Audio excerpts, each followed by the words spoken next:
A maioria dos pacientes que chegam com uma crise de asma na emergência, qual é o sintoma que ele relata? Falta de ar. Dispneia. Né? Essa dispneia geralmente é uma dispneia que vem de longa data, progredindo lentamente, então é uma coisa súbita. Então, quais são os principais diagnósticos diferenciais no quadro de asma? São aqueles quadros que também se apresentam com uma dispneia súbita. Quem são? Pode ser um TEP, pode ser um pneumotórax, né? Pode ser uma obstrução da grande via aérea, um laringoespasmo, um edema de glote, né? Um corpo estranho, um tumor que inflamou e cresceu. Impetir. O quê? Impetir. Síndrome de Brad, né? Sabe o que é a síndrome de Brad? O famoso Brad Pitt, o Pitti. Melhor botar o Brad que o Pitti. É a forma de se comunicar, né, emergência? Não, é assim de Brad, né? Para não dizer que o paciente está com piti. Porque o Pitti já é muito conhecido. O que mais, pessoal? Pode ser uma insuficiência cardíaca descompensada, né? Por um infarto, por uma arritmia, por uma valvopatia, né? Enfim, são estes os principais diagnósticos diferenciais de um quadro asmático na emergência, né? Então, lembrem-se que vocês precisam colher dados, né, para descartar, pelo menos, né, minimamente aí essas possibilidades. E mesmo sabendo que o paciente é asmático, e que, portanto, ele provavelmente está ali com uma crise de asma, o que é preciso que a gente procure na história e no exame físico? Os fatores indutores das crises, né? Uma exposição à poeira, ou algum poluente, né? Ou eventualmente uma infecção, que pode eventualmente ser algo mais grave, como por exemplo a pneumonia. Né? Então, ou simplesmente porque não está usando a medicação, enfim. Tem que procurar ali fatores que estão induzindo o surgimento da crise. Tá? E aí aqui durante a crise não tem muito firula não, né? De tratamento não farmacológico. Aqui tem que agir farmacologicamente. Qual é a medicação que nós vamos fazer em praticamente todos esses pacientes? Corticoide sistêmico. Certo? Todo paciente com crises de asma, né, que motivou ele a procurar emergência, porque supostamente um paciente que tem asma, ele já é orientado ao quê?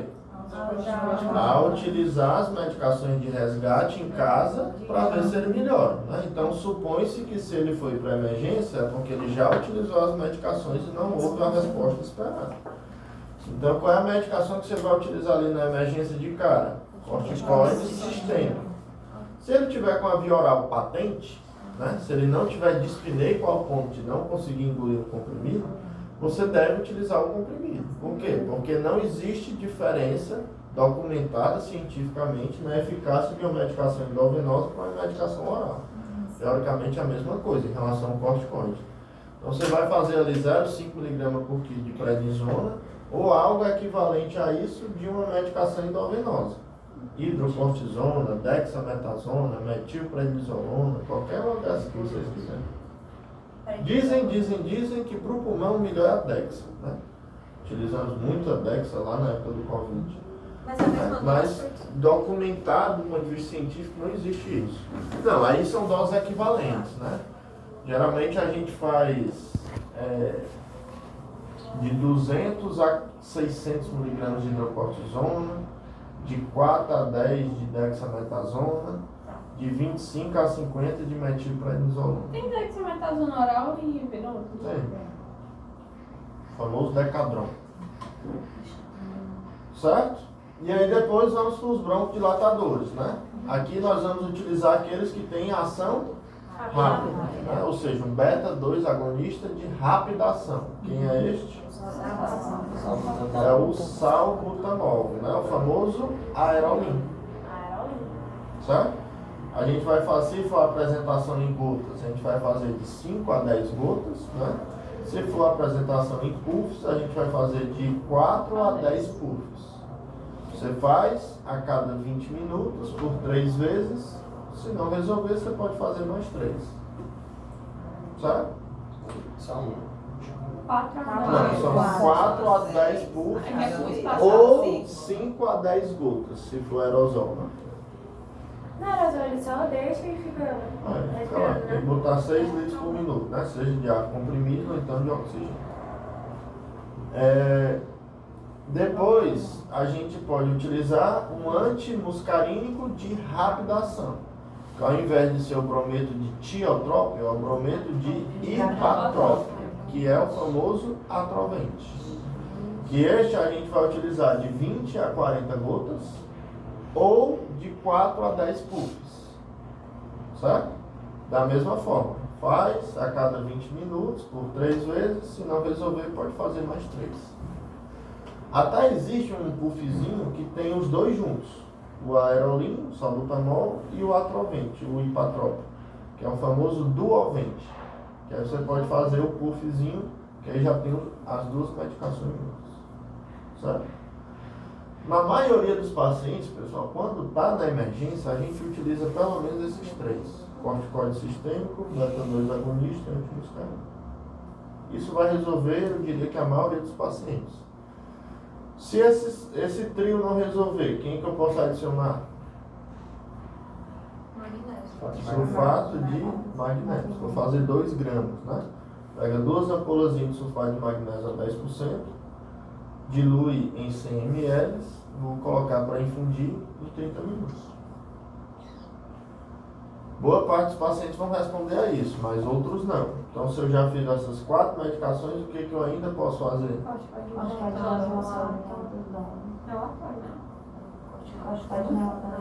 Tudo bem, vocês podem até colocar o corticoide inalatório, mas vocês não vão ter uma ação assim tão rápida a curto prazo, não. O documentado mesmo é o corticoide sistêmico. Né? O corticoide inalatório ele não substitui o corticoide sistêmico. Aumenta a sistema? Não, acho que não substitui não. Quem é uma quinta medicação que pode ser feita? É a terbutalina. Certo? A terbutalina é uma ampulazinha de 0,25 mg por ml, que a gente pode fazer uma ampola EV ou subcutâneo até de 6 em 6 horas. Essa medicação, o principal efeito dela é de beta-2 agonista, só que ela tem ação sistêmica, né? Ela também tem um certo efeito metilxantina, né? Aumenta lá o anticiclo, enfim. É uma medicação parecida com a aminofilina, que antigamente era muito utilizado, só que hoje em dia não se faz mais. Do mesmo jeito que não se faz mais um beta-2 agonista antigão, quem é? Eu tava tentando lembrar. Fenoterol, o famoso Berotec. Saiu de linha, né, por conta do risco de arritmias. Por isso também a aminofilina saiu de linha, pelo risco de arritmias. A terbutalina tem um risco maior também de arritmias. E é por isso que ela só deve ser feita com o paciente em monitorização. Idealmente sim, ou na emergência monitorizada. Ok? Então, se já fizemos corticoide sistêmico, beta-2 agonista, antimuscarínico, 2 gramas de magnésio, terbutalina, e o paciente ainda não melhorou, a IOF, né? Que é a OF, orações ferroráticas, e tubo na goela. Então, Já fez tudo isso, não melhorou, não saiu da crise, está em franca insuficiência respiratória, né? E aí você vai entubar esse paciente. Antes de tudo isso, pessoal, ali no atendimento inicial, dando o diagnóstico, é importante que a gente faça o quê? Que a gente tenha ideia da gravidade desse paciente. Porque o paciente tem uma crise leve, ele pode ficar sentadinho na poltrona esperando fazer as medicações. Mas o paciente tem uma crise grave, ele tem que ir para a sala vermelha. Ele tem que ficar monitorizado. E vocês precisam ter o feeling para identificar esse paciente mais grave. Tem lá uma tabela lá gigante para vocês decorarem, né? Mas é meio óbvio. Né? Por exemplo, um paciente com uma crise leve, ele consegue falar frases. Um paciente com uma crise moderada, ele fala algumas palavras. Um paciente com uma crise grave, ele não consegue falar quase nada. Um paciente com uma crise leve, ele está tranquilo. Um paciente com uma crise moderada, ele está agitado, por causa da falta de ar. Um paciente com uma crise grave, ele já está o quê? Sonolento. O paciente com uma crise leve, ele tem a frequência respiratória abaixo de 30. O paciente com uma crise moderada, entre 30 e 40. Ou entre 20 e 40. E o paciente com uma crise grave, acima de 40. O paciente com uma crise leve, a frequência cardíaca abaixo de 100. Com uma crise moderada, entre 100 e 120. Com uma crise grave, acima de 120. Um paciente com uma crise leve, ele tem sibilos expiratórios. Com uma crise moderada, são sibilos ins e ex. Com uma crise grave, ele tem o silêncio auscultatório. Está tão fechado, que não está entrando nada. O paciente com uma crise leve, se você colher a gasometria, está normal. Se um paciente com uma crise moderada, ele tem uma queda da PO2. Certo? A gente observa isso também pela saturação periférica de oxigênio, né? O paciente com uma crise leve a moderada, ele não está hipoxêmico. Mas no paciente com uma crise grave, ele já está com a saturação abaixo de 90%.